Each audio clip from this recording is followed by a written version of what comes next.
Safeguarding the environment for future generations is extremely important to us and is a significant part of our reputation as a responsible business. Investing in and running safe and reliable electricity and gas infrastructure means we use energy and raw material and produce waste. How we and our supply chain do this every day has an effect on our communities. Our goal is to reduce these effects and cut back on the amount of greenhouse gases released into the environment. As a leading gas and electricity business, we have a great role to play in taking carbon out of the wider economy. So this is a story of how we are driving out carbon from our business. Let's start from the beginning.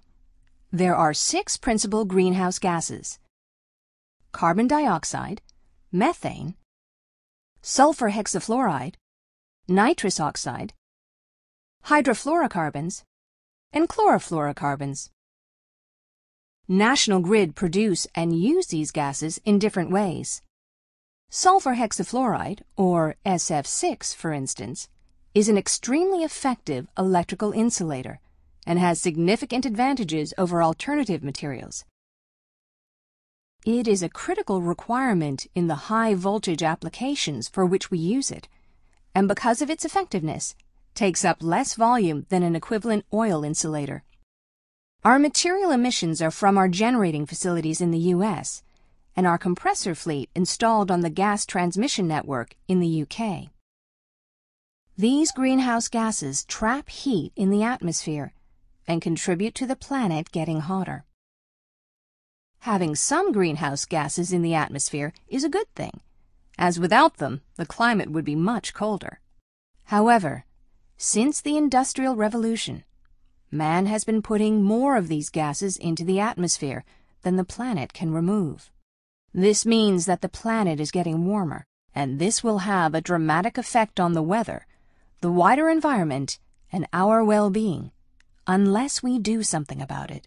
The science shows that the developed world will have to reduce its emissions by 80% by 2050 to keep these changes within tolerable limits. While some of the detail in the science is still being debated, the risk of us not acting now is too great to ignore. Governments have recognized this and put in place legislation to encourage us to act with more respect for the environment or face increased costs. Our customers and investors expect us to act, and we think this is the right thing to do. Acting is good for the environment and for business. Our commitment, therefore, is to reduce these emissions by 80% by the year 2050. To help break this down, emissions are categorized as Scope 1, 2, and 3.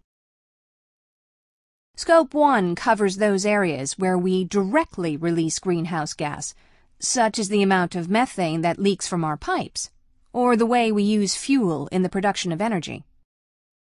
Scope 2 is where we may have purchased electricity from others, but have no influence on how they produced it. Scope 3 covers the production of all other goods and services we have bought, from business travel to the emissions from making the products, to transmission losses and energy used by our customers in the U.S. We measure these emissions in terms of tons and its equivalent tonnage of CO2. We have a detailed inventory that shows us where all of our emissions come from and how much of each type there is, and report publicly on our performance. We have a number of ways to help us manage how we will reduce our emissions by 80%. Importantly, we are gaining a better understanding through our inventory about where we are currently emitting and know how we will address this in our 5-year business plans to either change our methods, processes, or technologies. We seek to source products produced with lower emissions. These products have a carbon price, and this price is considered in business decisions we make. We are constantly striving to innovate and find better methods of reducing carbon in our everyday operations. At National Grid, we care about this stuff. By becoming more aware of how we can reduce the carbon out of our business, we can make a real difference. But there is more we can do, and we need you to look for opportunities where we can do better.